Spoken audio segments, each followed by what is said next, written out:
more the first 100 years after slavery we have in the last 50 years. I was born in 1937 during the Depression. Everyone in my small, low-income black community, 98% of the households had a man and a woman raising children. Elderly people could walk safely in that community without fear of being assaulted by their grandchildren. Never heard a gunfire during that time. Never heard of a child being shot to death in the crib. But there are 50 children today who have been shot and killed in our cities. All right, guys. So I stumbled across another great episode of Dr. Phil. Boy, I gotta tell you, Dr. Phil's show is pretty based. Okay, I don't know what his political beliefs are, and I really don't care. But what I do appreciate about his show is the fact that he is providing an actual mainstream platform where conservative and liberal opinions can come together and have a real conversation / debate without it being overwhelmingly in favor of the liberal narrative, the liberal agenda, like The View. Okay, one of my main criticisms of The View is that they market themselves as having women from all sides of the political aisle when quite clearly they don't. Even the conservative women on the show, like Ana Navarro and Alyssa Farah Griffin, are clearly Democrat Party propagandists. Okay, they're clearly liberals, right? I mean, it's very clear. Okay, and that show is not balanced. It's not balanced. Dr. Phil, though, he got it right. Okay, in terms of what he's been doing on his show, talking about very important conversations, cultural conversations, having both sides of the aisle come on the show and to talk about it. I love it, honestly. I really do. And this conversation right here about reparations is another conversation that I love because it's going to feature this guy by the name of Mr. Bob Woodson, who is going to push back against this push for reparations that we're seeing out in California, where they have Looney Tunes proposals like giving black folks $5 million a piece, okay, and wiping away all their debt, paying for free college, them not paying taxes. I mean, just giving black folks the world, even though technically, slavery was illegal in California, but, they had some slavery, so therefore they feel like they're owed something, right? And this guy is going to make an excellent argument, basically the same arguments that I make in regards to why I don't think that reparations is the right thing to do. Now, a little bit about his background before I get into it. This guy is a civil rights activist, and I'm not talking about a race hustler civil rights activist. No. He actually has worked as a social worker in the communities, particularly to try to prevent violence. His biggest thing is the violence that goes on in black communities. He's also been pushing back against the propaganda coming from the left, particularly when it comes to trying to reinvent history. Okay, the 1619 Project, he launched a counter project called the 1776 Unite Project that is a counter to that. Again, this guy is based, okay, for the most part. This is what we should have more of in regards to so-called civil rights activists. And his argument against reparations, I think, is pretty spot on. So, without further ado, let's get into it. You say you don't support reparations. Why not? Not everybody suffered equally. I mean, when you go into slavery, it's much more complex than white people were the oppressors and black people were the victims. If you dissect it, you will find there were about 3,700 free blacks who owned 12,000 slaves. Facts. Facts. And my question always is, are those descendants of those black slave owners, are they going to have to empty out their bank account, right, to give to other black folks, okay, who they enslaved, the descendants of those slaves? If you don't want that, right, if you don't have black folks whose families own slaves, right, if they're not paying reparations, you're not actually asking for reparations. Because under a lot of these proposals that the woke revolutionaries are putting out here about reparations, what they're doing is that they're just giving anybody who's black a check. And you're going to end up giving black people whose families own slaves, right, who've been wealthy for generations because of the fact that their families own slaves or whatever, you're going to be giving them a check. That's not reparations, okay? That is a handout. The definition of reparations is when you have somebody who did a wrong, righting that wrong that they did. Okay, you're not righting any wrongs with a blank check to people just because of their skin color, right? Again, that's one of my biggest criticisms of the reparations proposal is that I haven't seen one that's actually realistic, that actually is reparations. Most of the proposals I've seen are actually just handouts, right? They're just, well, if you're black or that you can, prove that you had ancestors that's been here for a certain amount of time, then, you get a check or whatever, right? The actual status of those ancestors, were those ancestors actually slaves, were they slave owners, doesn't matter, right? Doesn't matter. They don't really care about that. They just, a lot of these people, they just want to check. Again, real reparations would be finding people who own slaves, okay, and having them, right, write a check to the people that were enslaved. But again, there is no proposal like that. The logistics and the practicality of it is just, it's impossible considering that it's 150, 175 plus years removed. Okay, we're beyond that. We're beyond it. Again, these proposals are just silly at this point. Black slaves. The question is, do the descendants of those free blacks who owned black slaves, do they pay? Blacks really benefited more the first 100 years after slavery we have in the last 50 years. I was born in 1937 during the Depression. Everyone in my small, low-income black community, 98% of the households had a man and a woman raising children. Facts. Elderly people could walk safely in that community without fear of being assaulted by their grandchildren. Facts. Never heard a gunfire during that time. Never heard of a child being shot to death in the crib. Facts. But there are 50 children today who have been shot and killed in our cities. You talk about remedies. We've got to look beyond saying that every solution has to have a winner and a loser, that blacks can only benefit if whites lose. We have to be defined more than just victims of oppression. When whites were at their worst, blacks were at their best. When we were denied access to hotels, we built our own. We have to communicate to our people just the history of how they achieved in the face of oppression. But if we continue to sit back and say all of the challenges that we face in out of wedlock bursts of violence, that somehow the control of that is in the hands of white America, and therefore until white people change, there's nothing that we can do. This sets up a terrible situation for this nation. Well, I mean, again, what it does is that it relieves responsibility from those who are actually the real problem, which is the criminals, the single baby mamas, the deadbeat fathers, okay, the culture that is prevalent in a lot of these inner liberal cities among black folks.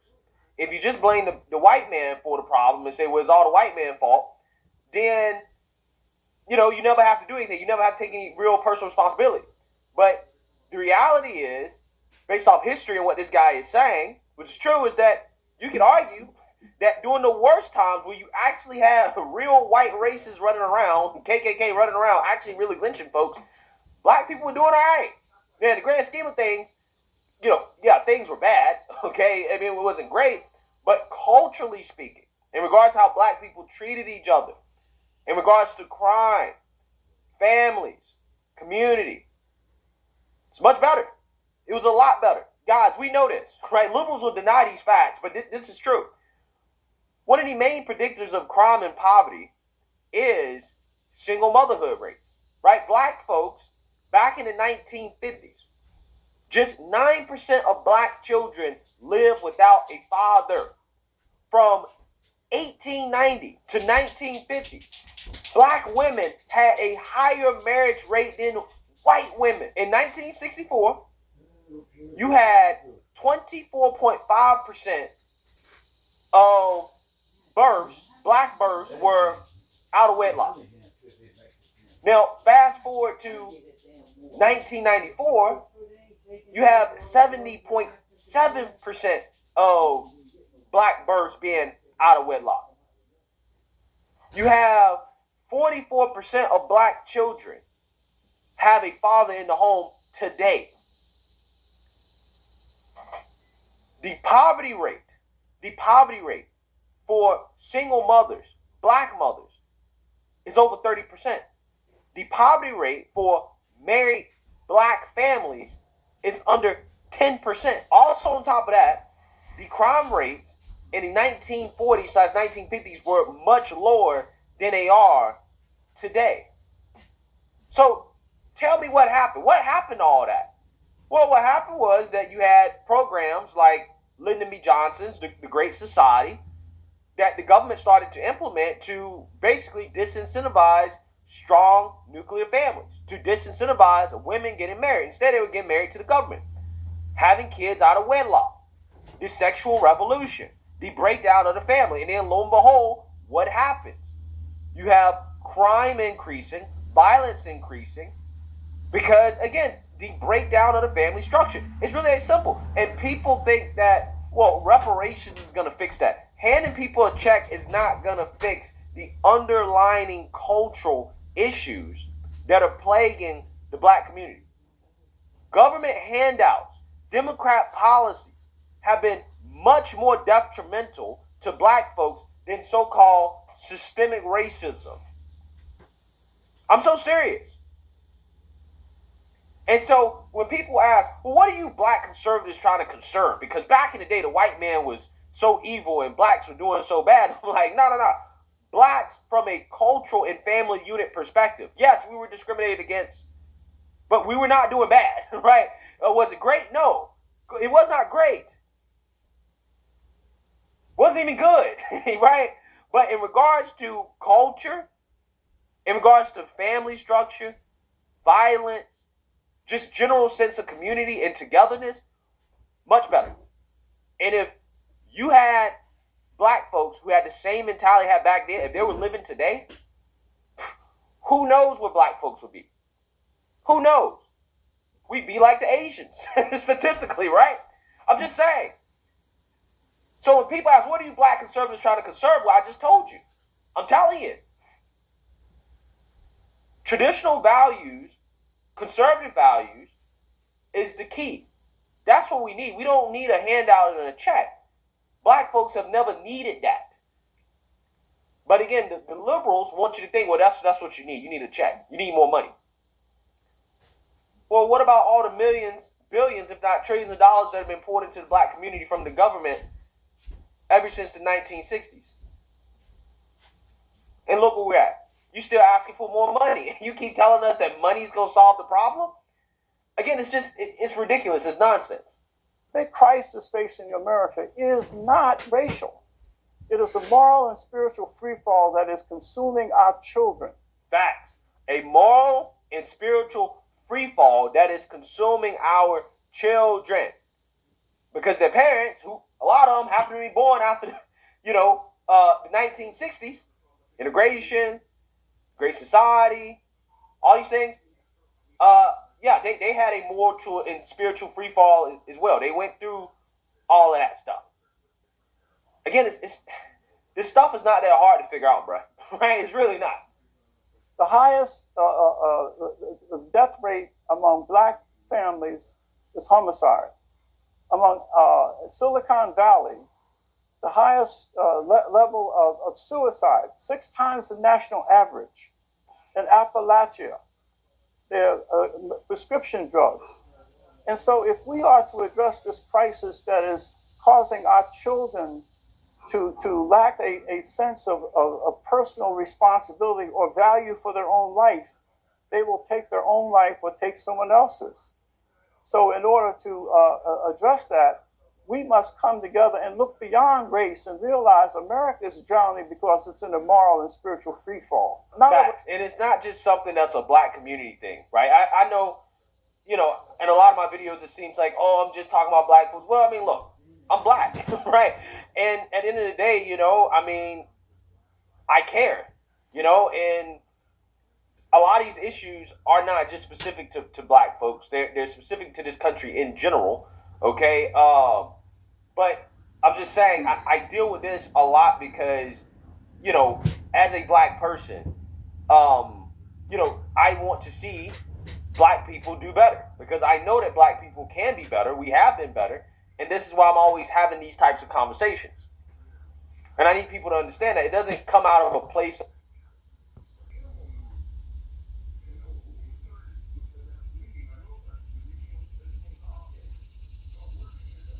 So hate, it comes out of a place of actually love and knowing that, okay, black people actually have a history of overcoming, not a history of victimhood. And this pushing of victimhood on black folks, it really, really, really makes me upset.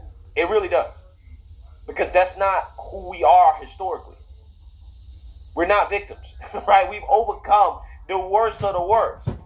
And if we had that same mentality, again, I think the black folks would be a lot better off. I really do.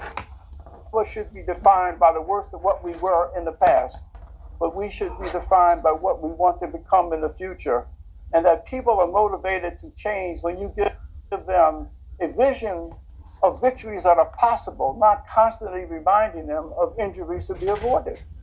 I think it's not either or, I think it's and. I think we can do both. We cannot ignore the reality of systemic racism and how it's affected the black community. We can't just be like, we need to just focus on our own issues. The violence is happening in the black community, it's the black people's fault, and we need to focus on that. Actually, it's a lot of things. So we can't just separate them and be like, just focus on yourselves, don't worry about racism. It's finding us.